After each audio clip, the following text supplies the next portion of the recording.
Hey everyone, Julian here, and today I'm going to be showing you how to make futuristic synths in the style of Jamie XX. As usual, you can get the project file and samples from this video in the description, and if you're not on Ableton, I've included the MIDI as well as audio of all of these loops so you can play around with that in any other DAW. And yeah, let's dive in. So the first thing I have here is this little analog chord thing. It sounds like this. So the way that I made this, I'll talk about the notes first. These are just pretty simple chords, like they're just playing two notes. Basically what I did was, if I mute all of these, I started with the bass, so I just made this kind of simple thing like that, like just sort of a really basic sequence, and then I added the notes on top as sort of like melody notes. And if you look, these all are just kind of based around like basic chords. Like you can see here, for example, this first chord is just a C major. And then the second chord is just C, and then it's fifth G. So it's really not too difficult to write these parts. What I recommend doing is base them sort of around basic chords, like the way I did here, and then try splitting the octaves of sort of like the two notes. The way I did here, where I have this one 2 octaves below the high ones. So yeah, and then as far as the sound goes on this one, pretty straightforward. It's just a sine wave, 2 sine waves actually, an analog. I have the first one down an octave. So it's just kind of like spreading it out a bit more. Since these are only dyads, notes with 2 chords, it helps to add a bit of like depth and sound to it. If I put this just on the regular octave, not quite as cool. I feel like that really helps to ground it. And then I just have the amplitude envelope set like this. It's just like kind of a pluck. And then after that, I have a bit of vibrato. When I say a bit of vibrato, I mean kind of a lot. You can see I have the rate very fast, and then the amount is set to like 46%, so almost kind of halfway. You can hear what that's doing when I turn it way up, and then I just have it on like a lower amount. So it's just doing it a little bit and making the synth kind of more warbly. If I turn this off and then back on, yeah, it just adds like a cool texture to the sound. This is kind of the stuff that is very important for Jamie XX's style, are like these kind of extra things to do on the synths, like adding vibrato. I think it's these kind of touches that he adds that really give his tracks like a lot of depth and just sort of a unique vibe. So yeah, so then after that, I have this echo. It's set like this. I have the left and the right ear linked. They're set to 141 milliseconds. And I have the feedback set there, the dry wet set there. I have a little bit of reverb on this because I wanted to add it. And then I kind of went a bit crazy on the filter here for the echoes as well. If I turn the dry wet up, you can kind of see I'm just focusing on that one little area, but that's cool. Like with echoes, and like with delays in general, it's cool to play around with the filter like that because you can really get a wide variety of sounds out of it. So then I have that on ping pong mode as well. You can hear a bit more stereo that way. Ping pong mode just means the left and right ear sort of like bounce off of each other to give it a stereo effect. And then after that, I have this reverb, so I just turn off all the like input processing and the reflections and the diffusion network, as well as the chorus. And then I just have it set like this. So we have a bit of decay time, and the dry wet is about there. It just provides that last little bit of ambience. Like you can see, the echo is really doing most of it, but this just gives it that really dreamy reverb. And then after that, I have an EQ8, just cutting on some low end. I was listening to some of Jamie XX's tracks, and I noticed he does this a lot. Like, even when he doesn't have a synth playing, like, some bass or something in the background. Like, in this case, there's no bass in here. But I just have this on here because it cuts out that really low end, and honestly, kind of makes this feel a little bit more sampled. And what I mean by that is it just gives it, like, a unique vibe. Like, it doesn't just sound like a synth. It kind of sounds like it could be a sample or something because it's missing, like, the low end. You know, it's just small details similar to the vibrato thing that I was talking about. So then the next thing we have here is this little synth sequence, which sounds like this.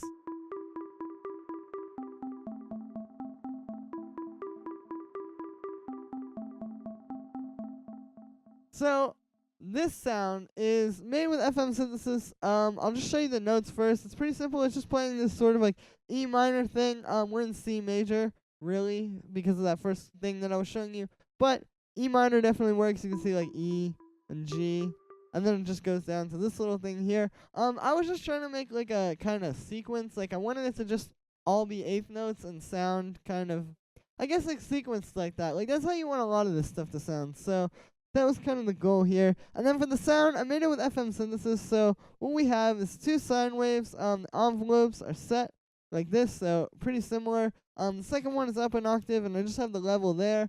After that, I have a bit of pitch envelope. It's not doing a lot, like you can see,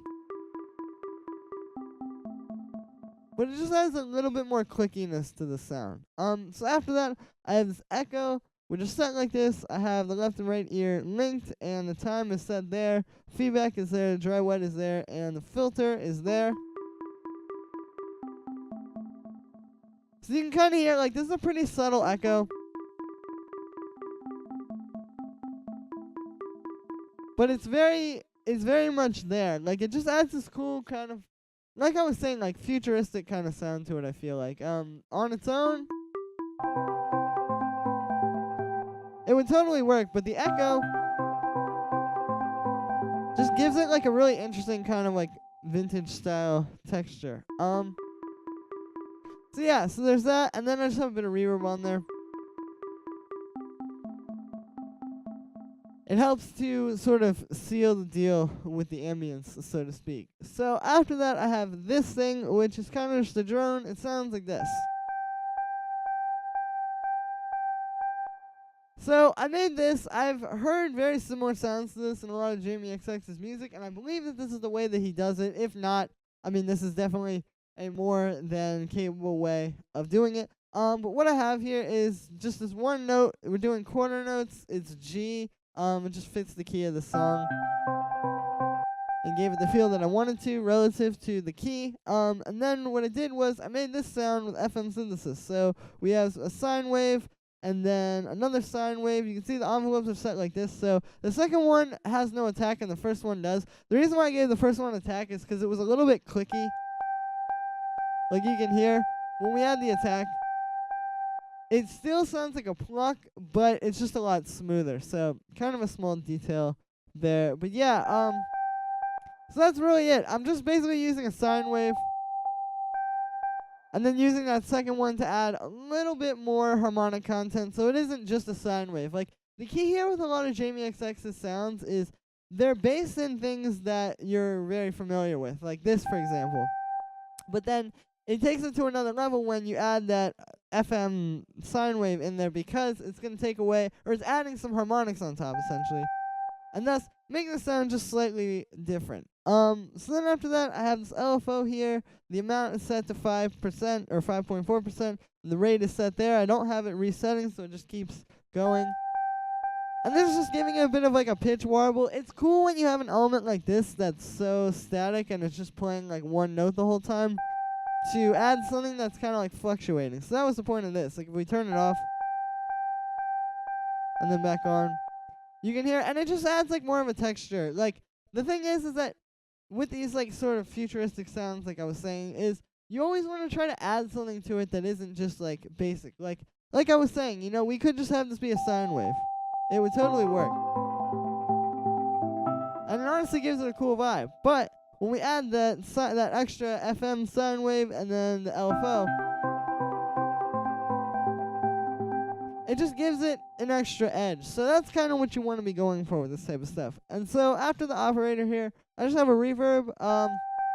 Pretty straightforward.